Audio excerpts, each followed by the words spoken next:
Hi guys, today I'm going to be showing you how to add dimension and low lights to your wigs.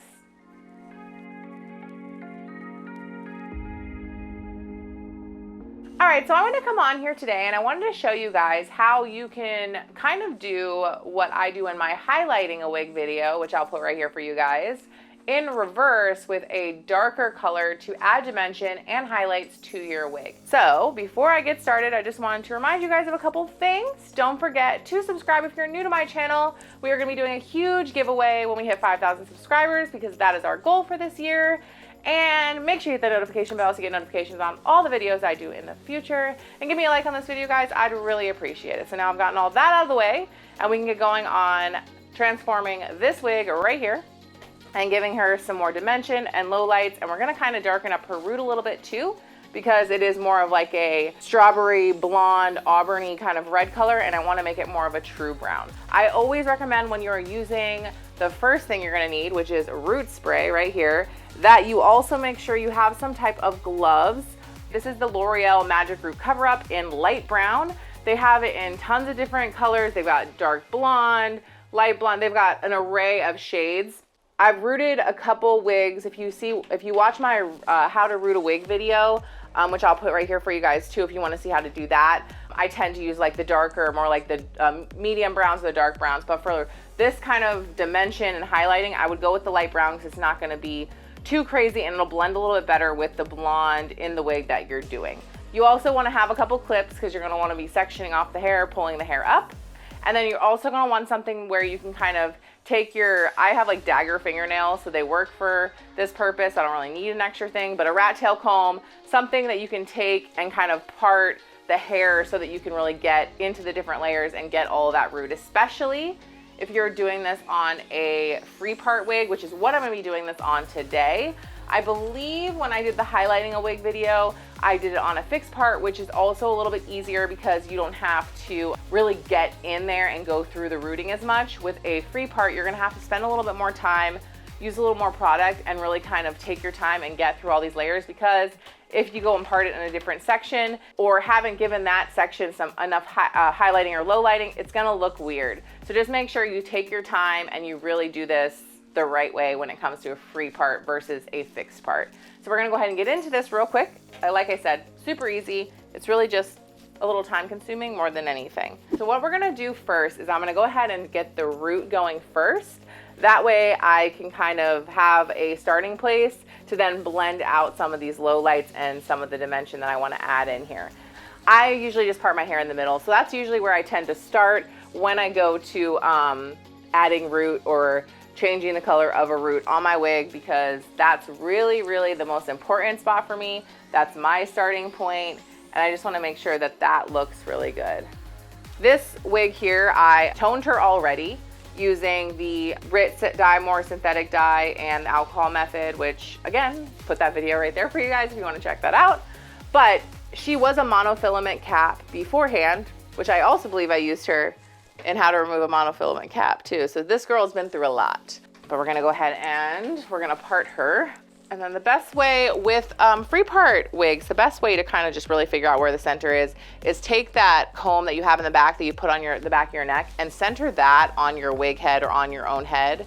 And then that's really gonna tell you exactly where the center of the back of the wig is, and then you can part it based on where you have that at. So this is the back, and then I can part this. So this is the middle part right here. So this is where I'm gonna start.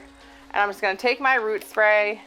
And I always recommend kind of starting this a little further away, especially because you kind of have to get a little used to the way it sprays. If you wanna spray it like away from all the stuff in your house, just to kind of get a feel of how fast it sprays, because it does kind of burst. So if you're not really sure how hard to push it down or whatever, it might get a little bit of a lot when you do that first spray. So I always recommend start out a little bit further away too. And the closer in you go, the darker it's gonna be and the more concentrated the color is gonna be. So like when you're doing this right here on the lace and the root, you might wanna go a little darker, and then as you come down to blend it out, maybe pull it back a little bit further. And that's gonna kind of help it kind of blend in on its own. Little tip I've kind of picked up from doing this so many times And I'm really just, the nice thing with this wig in particular, if you're trying to darken up a root, is there's already a good guide of where the root starts and stops. So I'm just really trying to follow that and kind of trying to go lighter as I notice that it gets lighter into the blonde too. That way I can really just kind of keep it nice and blended like it originally was. All right, so now you can already see this is getting a little darker.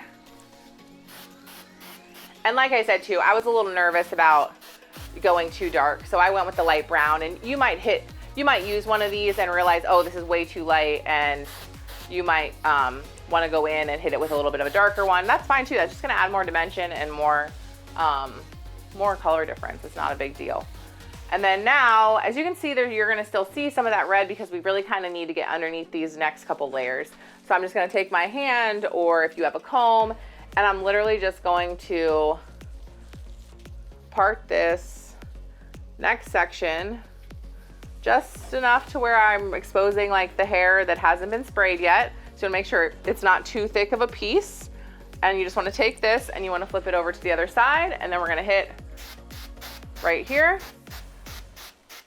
And on the other side here, I like this light brown. It's just a little bit darker than the color it was originally, so it's not going to be too drastic, which I'm happy about. And I'm only going to take this to the parting right below the where the lace ends, just because that's really the only place you're going to be parting it. But I want to just hit it just in case I do something weird and flip my hair, tuck my hair, whatever. I always like to kind of just make sure I'm covering a little bit after where the lace parting ends.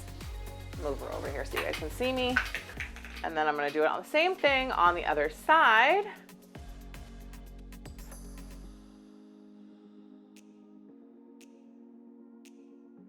So the next thing you want to do, now that I've gone through and parted it and really just made sure I got all those roots based, and you can see it's already a little darker here, is I want to go ahead and hit the back here. So with the back, when you don't have a root to start with, it's a little bit harder.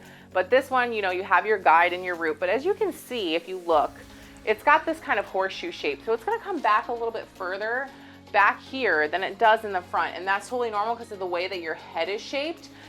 Don't freak out and think like, why is it coming down so far? It's the way that your head is shaped, and it has to come down further because it has to cover more, and it starts from all the way up here, and has to come down to like here where the root wants to stop. So it's a lot more space here than it is here. So that's why you want to just make sure if you're doing a root and there isn't something to follow, you're going to want to come down a little bit further than you did in the front. Once you're done doing the root, before this dries completely, you want to go ahead and take a comb and just kind of brush through this. I notice if you do this and you give this a really good brush, it won't get like a stiff kind of feeling. But if you don't, it kind of has like this kind of stiff, like almost hairspray kind of feeling. And it also helps kind of brush out any excess so it doesn't transfer to your forehead or your face when you put this on your hairline, because that also can happen too. You can get a little line the first one or two wears if you really just don't brush through it really well. Just make sure you brush through it really well. And then the last thing you're gonna wanna do to really just make sure this root looks good and it's all set up before you hit it with some low lighting is you want to pull the hair back around the face like this, and you wanna make sure you also spray right around there. Because if you don't and you wear the hair half up, or you like to tuck it behind your ear, you're gonna see the color difference. So you just wanna hit that right there and hit that right there. After you do that, you're just gonna wanna brush through that front piece, just again, especially this front piece, because this is where it's gonna, like I said, sit on your face. All right, so now that you've done that, you've gotten your root all ready to go, and now we're gonna go ahead and be adding in the low lighting and the dimension. This is gonna be done very similar to the way that I highlight a wig, and it's gonna be a little bit less uniform, if that makes sense, because I really wanna kind of just add some dimensional color in the area, but I don't wanna have strips per se of this color. This is just strictly how I, add and alter things to my synthetic wigs. So I just wanna make sure you guys know that. What we're gonna do here with the dimension is I'm mostly gonna focus this on the top layer. I'm not gonna really go through the whole wig. You absolutely can, it's totally up to you. I'm really just gonna focus on this top area because this is the area that you're gonna be seeing. So I'm gonna go ahead and take my hand. I'm gonna grab this first top layer like I did before when I was parting it to flip it. And I'm gonna go ahead and separate that right here. Just make sure it's nice, even line here. It's actually usually easy to do this on these wigs because you can really just follow the tracks. So it's kind of a little bit of a cheat. But this is the piece that we're gonna have right here. And then I'm just gonna take my hand or my rat tail comb, whatever is easier for you. And I'm gonna, right in front of my face, I don't wanna have a dark highlight. I still wanna have the blonde. So I'm gonna skip this section right here. I'm gonna put my finger like this and I'm gonna take it and I'm going to weave it. But I'm gonna take a decent amount. Before when I did the highlighting, it was about half of this. I wanna get a good amount and I'm gonna weave it in and out. And each one of these little sections these little strips can be different sizes. That's totally fine. So I'm gonna weave this like this. And then I wanna take it and I wanna weave it again to just break it up a little bit more. All right, so now I have about 3 little strips and I really just wanna make sure I can see that there's separation between them, because if there isn't, it's gonna look like a big blended blob. So then next you're gonna wanna take your spray, and I recommend either taking like a piece of computer paper or a towel or something that you can put, or a paper bag, whatever you have that you can put underneath this to really protect the hair that's underneath it. So I'm gonna grab something real quick to do that with, and I will be right back. I'm just gonna take this here, I'm gonna put this right here, and I'm gonna lay the hair flat like this so that it's just protecting that underneath area. And a little trick too, if you use a piece of computer paper or something, works a little bit better if you actually hold it down here. That way you can really get this piece of hair nice and tight and it's not gonna fly away on you or move. So I tend to take my hand and just put it down here, and then I can spray all of this first and then go back and hit the end. So we're gonna go ahead and spray this here, completely here. And I also then take it and I kind of twist it so that I can get that underneath spot that we didn't get. And then I'm gonna take my hand and I'm gonna brush this through, or you can use the comb if you want. And when you do this too, it'll tend to kind of brush it down to the ends and you might not actually need to spray the ends, but if you do at that point, I just usually take them like this and then spray them. So I'm just gonna take this and just spray the ends a little bit and then brush it through again. And as you can see here, and hopefully you can see this and it picks up on the camera, but it just adds this nice kind of dimension right here. You can see that highlights right here, and you can see that comes down in versus this side here where it's just kind of flat and blank and doesn't have all that. So then you're gonna go ahead and we're gonna go through and I'm gonna do the whole top part of this wig, and I will show you guys what it looks like when I come back.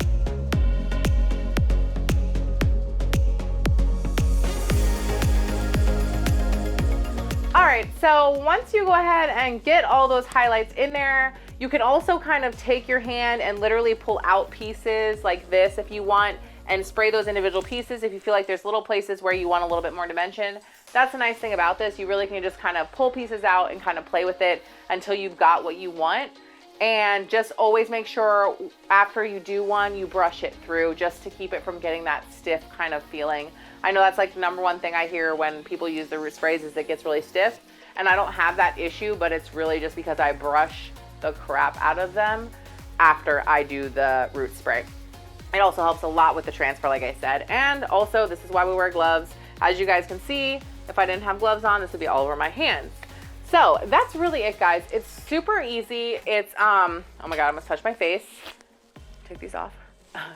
It's super easy. And this, I feel like, is a little bit less intimidating as the highlighting, because you really are just kind of going in and taking pieces and pulling where you want to and really just getting it to be that dimension that you're wanting and adding it more and more dimension until you get it to be the color that you want, which I think this looks really nice. It just gives it a little bit more of like a less flat blonde look, and it kind of helps get rid of some of that redness and copperiness that she had originally after I toned her, because her roots obviously aren't going to tone, only the blonde toned. So that's really it for you guys today. I hope that was quick and easy.